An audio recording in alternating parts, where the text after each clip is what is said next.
Bismillahirrahmanirrahim. Assalamualaikum warahmatullahi wabarakatuh. Alhamdulillahirrabbilalamin. Wabihi nasta'inu ala umurid dunya waddin. Assalatu wassalamu ala ashrafil mursalin Sayyidina Muhammadin wa ala alihi wa sahbihi ajma'in. Amma ba'du. Alhamdulillahirrabbilalamin. Kita semua masih diberikan kesempatan untuk sama-sama mengikuti perkuliahan Tarikh Tasyri yang pada kali ini saya, Liha Muflihah, akan menjelaskan mengenai hukum Islam pada periode Rasulullah SAW. Pada materi kali ini, kita akan mengawali pembahasan dengan kehidupan bangsa Arab sebelum Islam. Yang pertama, kita akan membahas mengenai asal-usul bangsa Arab. Bangsa Arab adalah ras Semit yang tinggal di sekitar Jazirah Arabia. Bangsa Arab purbakala adalah masyarakat terpencil sehingga sulit dilacak riwayatnya. Menurut Dr. Jawad Ali, seorang sejarawan terkemuka di dunia, mengatakan bahwa masyarakat Arab terbagi menjadi dua, yaitu masyarakat Baduy dan Hadar, atau masyarakat Wabar dan Madar. Klasifikasi ini berlaku bagi orang Arab Utara maupun Arab Selatan, serta seluruh penjuru Jazirah Arab lainnya. Sebagian sejarawan, ia membagi kategori masyarakat Arab Jahiliyah menjadi dua kelompok, yaitu masyarakat Arab keturunan raja-raja atau disebut dengan ningrat, dan selain keturunan raja-raja. Mereka membagi kelompok masyarakat Arab setelah keturunan raja-raja menjadi dua kategori, yaitu masyarakat Madar dan masyarakat Wabar. Agama bangsa Arab sebelum Islam adalah paganisme, yaitu Yahudi dan Kristen. Pagan menjadi agama mayoritas mereka. Ratusan berhala dengan berbagai bentuk ditempatkan di sekitar Ka'bah. Agama pagan ini bahkan sudah ada sejak sebelum Nabi Ibrahim. Selanjutnya, kita akan membahas bagaimana masuknya berhala ke Mekah. Jadi, beberapa masa setelah wafatnya Nabi Ibrahim dan Ismail, terjadi perubahan besar di tanah Mekah. Agama Tauhid tergeser oleh berbagai macam bentuk kesyirikan. Penduduk tanah suci di sekitar Baitullah menjadi penyembah berhala. Perubahan ini dibawa oleh tokoh kabilah Khuza'ah yang bernama Amr bin Luhai al-Khuzai. Ia adalah pemimpin politik dan agama di Mekah. Ia dicintai dan disegani oleh masyarakat. Penduduk Mekah menganggapnya sebagai ulama besar dan wali yang mulia. Amr pernah bersafar ke Syam. Ia melihat penduduk sana menyembah patung-patung dan ia merasa terkesan. Karena rasa terkesannya tersebut, saat kembali ke Mekah, ia bawa tradisi Syam ini ke Tanah Haram. Kemudian masuklah berhala pertama di Jazirah Arab, yaitu Hubal, yang kemudian ditempatkan di sisi Ka'bah. Setelah Hubal, Tanah Mekah berangsur-angsur disesaki berhala-berhala besar. Mereka adalah Manat, yang disembah kabilah Khuzail dan Khuza'ah. Berhala ini termasuk berhala tua. Kemudian ada Lata, yang disembah oleh orang Taif, dan Uzza, berhala termuda namun terbesar dari dua berhala sebelumnya. Berhala ini disembah oleh orang-orang Quraisy dan kabilah-kabilah lainnya. Tiga berhala ini, selain Hubal, adalah berhala terbesar masyarakat Arab. Walaupun berhala sangat mewabah pada saat itu, namun masyarakat Arab tetap mengagungkan Ka'bah. Mereka pula yang menaruh berhala-berhala di sekeliling Ka'bah. Namun, mereka terlalu mencintai kehidupan bebas, sehingga mereka pun ingin bebas dari aturan agama. Agama dianggap sebagai pengikat kebebasannya. Oleh karenanya, mereka sering menyelewengkan aturannya. Di antara mereka, ada yang menyembah bintang-bintang, pohon, batu-batuan, binatang, bahkan menyembah raja mereka. Ini terjadi karena mereka sulit mempercayai Tuhan yang abstrak. Hal yang membuat bangsa Arab menyembah berhala adalah karena setiap orang yang meninggalkan kota Mekah selalu mengambil batu dari tanah sekitar Ka'bah. Setelah itu mereka merasa dirinya lebih terhormat, sementara Ka'bah tetap memiliki kedudukan yang tinggi. Selanjutnya mengenai seni dan budaya pra-Islam. Jadi sebelum kedatangan Islam, kesenian dan budaya di Jazirah Arab bisa dikatakan sangat berkembang. Bahasa Arab penuh dengan syair dan kosakata yang indah. Mereka senang berkumpul mengelilingi para penyair untuk mendengarkan syair-syairnya. Kesusastraan Arab, baik puisi maupun prosa, pada masa sebelum Islam sudah berkembang maju. Ini dicipta untuk mengungkapkan dan melukiskan adat istiadat, tata susila, agama, dan kepercayaan. Di samping sebagai penyair, orang Arab jahiliyah sangat mahir berpidato dengan bahasa yang indah. Seperti para penyair, para ahli pidato pada masa itu memiliki derajat yang tinggi. Tidak semua negeri di Jazirah Arab memiliki kebudayaan Islam. Negeri Iran yang tumbuh dengan budaya Persia sangat berbeda dengan kebudayaan orang Arab pada umumnya. Demikian juga Mesir dengan kebudayaan zaman Fir'aunnya. Lalu bagaimana kondisi sosial dan peradaban bangsa Arab pada masa itu? Kehidupan bangsa Arab, khususnya Arab Baduy, sebagian besar miskin, keras, dan kasar. Selain itu, sempitnya wawasan dan terbatasnya pandangan mereka tentang alam luar serta pemahaman mereka terhadap kehidupan. Akibatnya, bangsa Arab dari suku lainnya memandang Arab Baduy dengan sebelah mata. Orang Arab Baduy adalah salah satu suku bangsa Arab yang dianggap paling keras dan bengis. Mereka terlalu sombong, juga ketika berbicara menggunakan nada yang tinggi dan kasar. Sifat kasar tersebut dipengaruhi oleh iklim padang Sahara. Adapun karakteristik bangsa Arab, mereka terkenal pemberani dalam membela pendirian. Mereka tidak mau mengubah pendirian serta tata cara hidup yang sudah menjadi kebiasaannya. Tidak mau mengalah, namun ada sisi kebiasaan yang baik, yaitu suka menghormati dan memuliakan tamu. Persoalan moral dan perilaku bangsa Arab sangatlah rusak, sehingga kemudian mereka disebut kaum jahiliyah. Jadi, alasan mengapa mereka disebut kaum jahiliyah bukan karena mereka tidak memiliki kebudayaan dan tidak memiliki ilmu, melainkan karena moral dan perilaku bangsa Arab tersebutlah yang sangat rusak, yaitu diantaranya mereka suka berjudi dan minum minuman keras dilakukan secara bersama-sama. Bahkan tak jarang mereka merampok sehingga menimbulkan perpecahan antar suku. Lebih buruk lagi moralnya adalah mengubur bayi perempuan mereka hidup-hidup. Mereka beranggapan bahwa anak perempuan itu tidak berguna dan hanya menyusahkan orang tua. Di antara suku yang melakukan perbuatan keji dan tidak berperi kemanusiaan itu adalah suku Bani Tamim dan Bani As'ad. Lanjut mengenai aspek politik dan hukum. Pada aspek politik dan hukum, kehidupan bangsa Arab tidak ada persatuan antar beberapa suku. Bahkan mereka terbiasa berperang antar suku karena hal-hal sepele, seperti memperebutkan sumber air. Tidak ada hukum yang disepakati untuk ditaati bersama. Karena itu, siapa paling kuat, dialah yang menang dan berkuasa. Sebaliknya, yang lemah pasti pada posisi tertindas. Masyarakat seperti ini disebut sebagai kanibal, yaitu masyarakat yang situasi kehidupan sosialnya melakukan segala cara untuk meraih tujuan. Dalam bidang sosial politik, masyarakat Arab pada masa jahiliyah tidak memiliki sistem pemerintahan yang mapan dan teratur. Mereka hanya mempunyai pemimpin yang disebut syekh atau amir, yang mengurusi persoalan mereka dalam masalah perang, pembagian harta dalam pertempuran tertentu.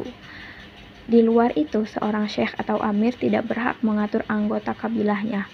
Adapun situasi politik di Jazirah Arab pada awal kemunculan Islam cukup kuat dan independen, serta ditakuti kabilah-kabilah di sekitarnya. Kemunculan Islam mengakhiri era jahiliyah sekaligus mengawali sebuah era baru, era Islam. Dengan kemunculan Islam, tentunya sangat mewarnai dunia politik di Jazirah Arab. Di bawah pemerintahan Islam, bangsa Arab memiliki sistem pemerintahan yang jelas dan tegas. Selanjutnya kita akan membahas mengenai hukum Islam pada periode Makkah dan Madinah. Masa Rasulullah berlangsung hanya beberapa tahun saja, yaitu tidak lebih dari 22 tahun beberapa bulan. Akan tetapi, Periode ini membawa pengaruh-pengaruh yang sangat besar dan hasil-hasil yang begitu gemilang. Periode ini terdiri dari 2 fase yang berlainan, yaitu pertama, fase Rasulullah berada di Mekah. Fase Rasulullah berada di Mekah berlangsung selama 12 tahun beberapa bulan, semenjak beliau diangkat sebagai Rasul sampai waktu hijrahnya. Pada fase ini, kaum muslimin baru beberapa orang saja jumlahnya, sedikit dan masih lemah, belum merupakan suatu umat dan belum mempunyai pemerintahan. Perhatian Rasul pada fase ini diarahkan kepada penyebaran dakwah ketauhidan dan berusaha memalingkan umat manusia dari menyembah berhala dan patung, menjaga diri dari gangguan orang-orang yang sengaja menghalangi dakwah beliau, orang-orang yang memperdayakan orang-orang yang beriman kepada ajarannya. Nabi juga mengajarkan larangan memakan daging hewan yang disembelih atas nama berhala, melihat undian nasib dengan anak panah, zina, dan lain sebagainya. Ayat-ayat yang turun di Mekah khusus menyangkut bidang akidah, akhlak, dan suri tauladan dari sejarah umat yang terdahulu. Fase yang kedua yaitu saat Rasulullah berada di Madinah. Fase ini berlangsung selama kira-kira 10 tahun, berjalan dari waktu hijrah beliau sampai wafat beliau.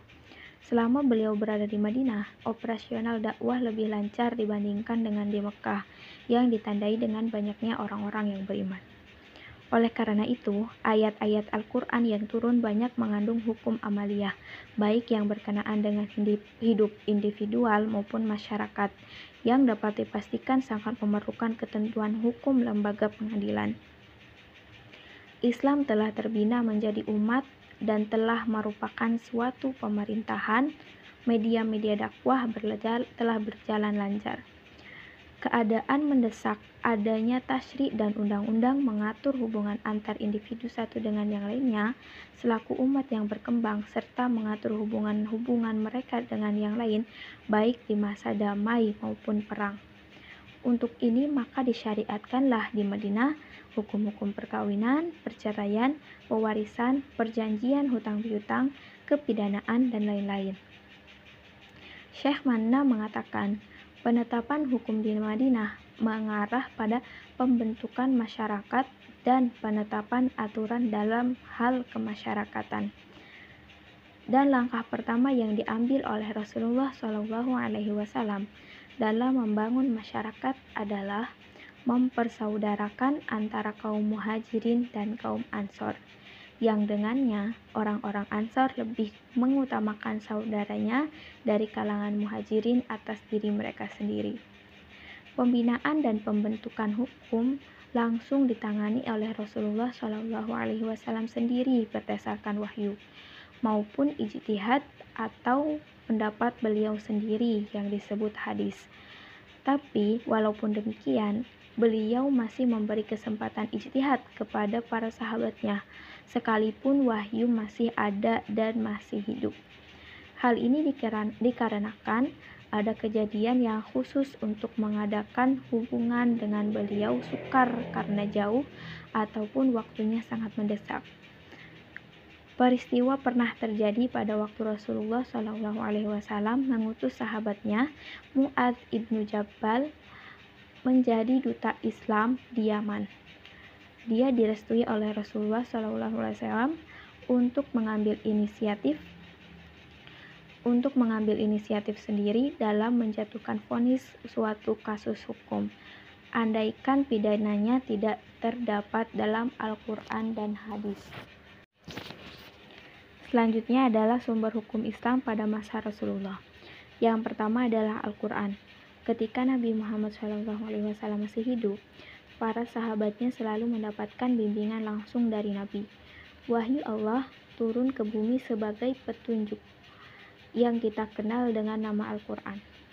Al-Quran adalah kitab yang diturunkan kepada Nabi Muhammad SAW yang turun secara mutawatir dengan berbahasa Arab dan memperoleh pahala bagi siapa saja yang membacanya.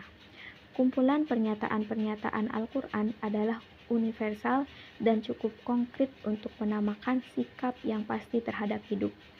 Ia tidak hanya memberikan prinsip-prinsip moral dan spiritual yang langgeng saja, tetapi juga menjadi pedoman bagi Nabi Muhammad dan masyarakat kaum muslimin awal dalam perjuangan mereka melawan musuh-musuh mereka, yaitu orang-orang Yahudi Mekah dan orang-orang munafik, dan membantu mereka dalam tugas menyusun masyarakat dan negara mereka yang baru lahir. Perjuangan dan instruksi konstruktif ini memiliki sifat yang khusus. Sekalipun demikian, bagian Al-Quran yang benar-benar bersifat hukum relatif sedikit sekali. Menurut angka yang diberikan Khalaf, hanya ada 5,8% yang merupakan ayat berkaitan dengan hukum. Dalam menyelesaikan berbagai persoalan yang dihadapi, menjawab pertanyaan-pertanyaan, menyikapi berbagai kasus yang memerlukan penanganan hukum, Nabi Muhammad SAW senantiasa berpedoman pada Al-Quran. Itulah sebabnya Al-Quran diturunkan secara berangsur-angsur, munajjaman, yang pada umumnya sesuai pada konteksnya. Karena itulah kita memperoleh pengetahuan tentang asbabun nuzul. Hanya saja selama ini asbabun nuzul dipahami hanya berupa teks hadis, padahal semestinya dapat pula dipahami dengan memasukkan sejarah sosial. Sumber hukum yang kedua yaitu sunnah. Selain bersandar pada Al-Quran dalam menyelesaikan berbagai persoalan yang dihadapi, Rasulullah SAW berpegang pada wahyu Allah sebagai penjelasan terhadap Al-Quran. Wahyu Allah yang bukan Al-Quran dan merupakan bayan terhadapnya disebut as-sunnah atau hadis. Hadis atau sunnah adalah segala perkataan, perbuatan, atau takrir yang disandarkan kepada Nabi Muhammad SAW. Sumber hukum yang ketiga adalah ijtihad Nabi. Konsep ijtihad sebenarnya melekat pada kitab-kitab fikih. Sangat mengada-ngada ketika berbicara tentang fikih tanpa menyertakan proses memproduksi. Karena fikih adalah produk jadi, proses itulah yang dinamakan ijtihad. Ditelisik dari sisi etimologi, ijtihad merupakan bentuk kata benda dari kata ijtihada yajtahidu ijtihadan yang mengandung pengertian usaha keras dan pengerahan segala kemampuan untuk mencapai maksud tertentu. Sedangkan Al-Utsaimun mendefinisikan ijtihad yaitu mengerahkan kesungguhan untuk mengetahui hukum syar'i. Dalam hal Nabi melakukan ijtihad, para ahli usul berselisih paham. Apakah Nabi boleh menetapkan hukum dengan ijtihad terhadap suatu soal yang tidak diterima nas dari Tuhan atau tidak boleh? Pertama, boleh, menurut akal. Ini adalah pendapat mayoritas ahli usul dari Ahlus Sunnah, di antaranya Ibnul Hajib Al-Amidi dan seluruh pengikut Imam Hanafi. Begitu juga semua pengikut Imam Hambali dan sebagian pengikut Imam Syafi'i, seperti Al-Baidawi. Bahkan Al-Asnawi menisbatkan pendapat ini kepada Asy-Syafi'i. Menurut Al-Asnawi, jumhur ulama berpendapat boleh. Demikian dinukil oleh Imam Ar-Razi dari Asy-Syafi'i. Al-Amidi juga menisbatkan pendapat ini kepada Asy-Syafi'i. Ia mengatakan Asy-Syafi'i di dalam Ar-Risalahnya memperbolehkan hal itu tanpa memastikan. Dan pendapat inilah yang diikuti sebagian pengikut Asy-Syafi'i, Qadhi Abdul Jabbar dan Abul Husain Al-Basri dari Mu'tazilah. Kedua, mutlak tidak boleh. Imam Ibnu Hazm berpendapat tidak boleh secara mutlak. Beliau mengatakan, orang yang menyangka bahwa ijtihad boleh bagi para nabi di dalam syariat yang bukan wahyu adalah kekafiran yang besar. Pendapat itu dapat dibantah dengan perintah Allah Subhanahu wa taala kepada Nabi Muhammad SAW untuk mengatakan, "Aku semata-mata mengikuti apa yang diwahyukan kepadaku." Perbedaan pendapat ini nampaknya dapat diakhiri apabila semua pihak yang berbeda pendapat melihat fakta sejarah bahwa dalam urusan-urusan muamalah tentang keduniaan, bahkan dalam sedikit urusan keagamaan, Nabi melakukan ijtihad. Salah satu contoh ijtihad Nabi adalah pada suatu hari ada lelaki dari kabilah Ju'thum datang kepada Nabi seraya berkata, "Ayah saya masuk Islam, namun ia juga sangat tua dan tidak bisa menaiki kendaraan dan melaksanakan haji yang diwajibkan kepadanya. Apakah saya boleh menghajikannya?" Rasulullah Shallallahu Alaihi Wasallam menjawab, "Apakah engkau anak yang paling besar?" Ia menjawab, "Ya." Rasulullah menjawab lagi, "Apakah yang akan engkau lakukan jika ayahmu berhutang? Apakah yang akan engkau lakukan jika ayahmu berhutang, lalu engkau membayarnya, apakah itu boleh?" Ia menjawab, "Tentu." Nabi bersabda, "Hajikan ayahmu." Rasulullah Shallallahu Alaihi Wasallam di sini mengkiaskan haji dengan utangnya untuk diwakilkan dengan pelaksanaannya. Kemudian tentang ketentuan azan. Lahirnya ketentuan azan ini bermula dari diskusi beberapa sahabat. Sebagian sahabat berpendapat untuk memanggil orang sholat sebaiknya menggunakan lonceng, sebagaimana gereja Nasrani. Sebagian sahabat lainnya mengajukan untuk menggunakan trompet seperti di sinagog-sinagog Yahudi. Kemudian Umar bin Khattab bertanya kepada Nabi Muhammad SAW, "Mengapa Tuhan tidak mengutus seorang untuk mengajak sholat?" Nabi SAW bersabda, "Hai Bilal, berdirilah dan ajaklah sholat." Dari dua peristiwa tersebut dapat disimpulkan bahwa pada masa Rasulullah Shallallahu Alaihi Wasallam saja Rasulullah sudah melakukan ijtihad. Maka dari itu sah kiranya seorang Rasulullah melakukan ijtihad, dan ijtihad ini dijadikan sumber hukum pada masa itu. Itu saja yang dapat saya sampaikan. Kurang lebihnya mohon maaf. Wallahul muwaffiq ila aqwamit thoriq. Wassalamualaikum warahmatullahi wabarakatuh.